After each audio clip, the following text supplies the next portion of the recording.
آپ سے باقاعدہ کہا کہ مولا آپ حدیث رسول کی سنیں، بہت دن ہو گئے. تو امام نے وہ حدیث فرمائی تھی، وہ حدیث نہیں مجھے بیان کرنی. وہاں امام کا کئی دن قیام ہوا تھا، اور آج ہی جیسے جمعے کا دن ہے، آج ہی جیسا دن تھا. مرو میں ایک جامع مسجد تھی، یعنی جہاں لوگ نماز پڑھتے تھے جاتے. تو جامع مسجد میں جمعے کے دن لوگ وقت سے پہلے پہنچ جاتے تھے. تو وقت سے پہلے پہنچنے کے بعد اچھا امام رضا جیسی آئے، کیونکہ امام رضا علیہ السلام، یہ میں قرینے سے عرض کر رہا ہوں، یعنی یہ جملہ بے جملہ میں نے تاریخ میں نہیں دیکھا، لیکن جو سوال تھا امام کے شاگرد کا، اس سے قرینے سے اندازہ ہوتا ہے کہ کیا موضوع سخن ہو. امام رضا علیہ السلام نے جو کچھ رائج تھا اس زمانے میں، اس کے بالکل خلاف اور بالکل ہٹ کر ایک بات کہی تھی. کیا اس زمانے میں لوگ حاکم مانتے تھے، امام مانتے تھے، خلیفہ مانتے تھے مامون رشید کو. اچھا وہ جس علاقوں سے گزرے امام رضا، آج وہاں شیعہ ہے، اس وقت وہاں شیعہ نہیں تھے. تو امام رضا علیہ السلام نے بالکل جو مزاج میں لوگوں کے رچا بسا تھا اس کے خلاف بات کی. لوگ مثال کے طور پہ اپنا سب کچھ جو ہے وہ خلیفہ کو مانتے تھے، چاہے وہ جتنا بھی بڑا خلیفہ ہو. آپ سمجھ رہے، ایک ہے خلیفہ اور ایک ہے خلیفہ. تو دونوں جو ہے وہ کبھی کبھی ہم لوگ زبان میں کہتے ہیں خلیفہ آدمی ہے.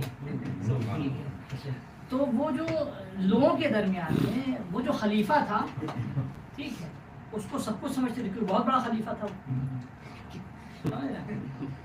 تو اب امام علیہ السلام نے جیسی حدیث کہی، اور سلسلہ تو ذہب، یعنی اس کو ایسے سلسلے سے جناب جبرائیل تک اور پھر لوح محفوظ تک آپ نے بتایا کہ وہاں لکھا تھا کیا، کلمہ لا الہ الا اللہ حسبی میرا قلعہ ہے.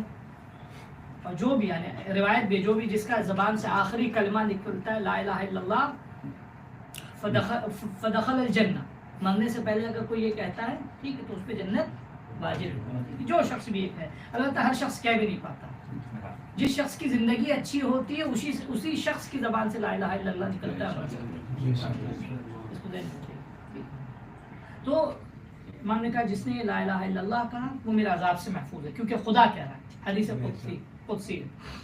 اور اس لا الہ الا اللہ کے قلعے میں داخل ہونے کے لیے ہماری ولایت پہ اقرار ضروری ہے. توجہ کیجیے گا، امام نے بالکل اس دور میں جو فکر رائج تھی اس کے برخلاف بات کی. لوگ سب کچھ کسے سمجھتے تھے؟ مامون رشید. لوگ سب کچھ، اچھا وہ سلسلہ جا کے ملتا کہاں تھا، کہاں سے تھا؟ وہ سلسلہ جا کے سقیفہ سے ملتا. تو اب امام نے ایسے وقت میں بالکل برخلاف گفتگو کی. اچھا یہ بھی لوگ جانتے تھے کہ یہ صادق آل محمد ہے، یعنی آل رسول کی نسل سے یہ جھوٹ کبھی نہیں بولے، یہ بھی لوگوں کو معلوم تھا. تو اب امام کی اس روایت نے خلفشار مچایا. اب لوگوں میں تبصرے ہونے لگے. لوگوں کو ٹائم تو تھا نہیں، سب مزدوری کرتے، جمعے کے دن سب جمع ہوتے تھے، جیسے آپ لوگ جمع ہیں ہم سب جمع. ٹھیک ہے، یہی حال تھا اس دور کا. جامع مسجد میں جمع ہوئے سب لوگ آپس میں بحث کرنے لگے. کوئی کہتا تھا کہ نہیں خلیفہ تو یوں ہوگا، اور یوں انہوں نے کیا نام ہے 6 آدمیوں کے ذریعے جو ہے شورا میں چنا، انہوں نے یہ کہا. تبصرے ہو رہے. عبدالعزیز نام کا ایک شخص امام کا چاہنے والا تھا، وہ پریشان ہوا، وہ امام کے پاس آیا. وہ آنے کے بعد اس نے امام سے کہا کہ مولا یہ سب جو ہے وہ اس طرح کی باتیں کر رہے ہیں. تو اس میں مولا ایک طولانی حدیث فرمائی، ایک طولانی حدیث امامت سے متعلق قرآن سے. اس میں کیا کیا آپ نے بتایا؟ سب سے پہلے قرآن سے امامت کی دلیلیں کیا ہے اس کو فرمایا آپ نے. اس کے بعد قرآن کے مطابق امامت کا حقدار کون ہوگا آپ نے یہ بتایا. اس کے بعد قرآن کے مطابق جھوٹے امامت کے دعوے داروں کا انجام کیا ہوگا یہ آپ نے بتایا. اس کے بعد پھر امامت کا مرتبہ کیا ہے وہ بتایا. پھر اس کے بعد امام ہوتا کیسا. وہ حدیث بہت طولانی ہے، میں پوری حدیث نہیں، اس کا ایک جملہ میں پڑھوں گا. کیا اس کا مطلب کہ امام کی مثال جیسے باپ کیا چاہتا ہے کہ اس کی اولاد کا جسم بھی، اس کی اولاد کی جان بھی بچے اور ایمان بھی بچے، جو ہے نا. اب اس روایت پہ سوال پڑھیں. محمد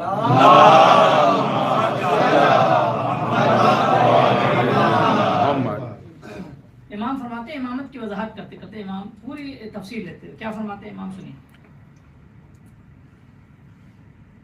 الامام الانیس الرفیق. امام جو ہوتا ہے وہ ہمدم ہوتا ہے. امام رفیق ہوتا ہے، دوست ہوتا ہے.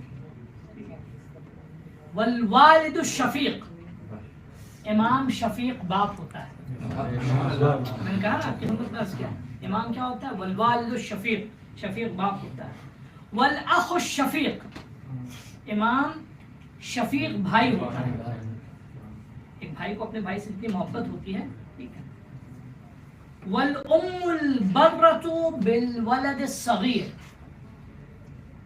ماں اپنے بچوں سے تو محبت کرتی ہے لیکن بچہ جتنا چھوٹا ہوتا ہے اس کا لگاؤ اس سے اتنا ہی زیادہ ہوتا ہے. سبحان اللہ.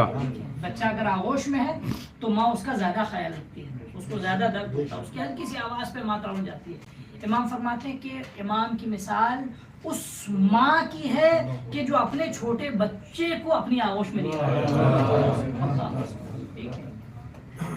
وَمَفْزَوْ الْعِبَادِ فِي الدَّاهِيَةِ النَّادِ، زندگی کے جب سخت ترین مشاکل آتے ہیں تو انسان اپنی زندگی میں پناہ گاہ تلاش کرتا ہے.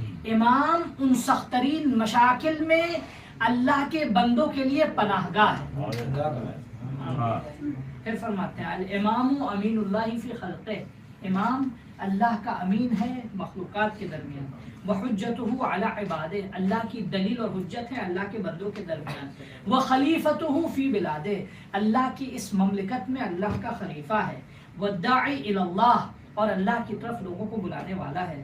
والذاب عن حرم اللہ، امام الذات کا نام ہے کہ جب اللہ کے دین اور حرم کو ضرورت ہو تو اپنا سب کچھ اس راہ میں فنا کر دیتا ہے. سبحان اللہ. عن حرم اللہ. الامام المطہر من الذنوب. دیکھیے ایک چیز میں آپ کی خدمت میں عرض کروں، ائمہ نے ایک سلیقہ سکھایا ہے، وہ یہ کہ چاہے تعریف کرو امام کی یا دشمنوں کی برائی کرو،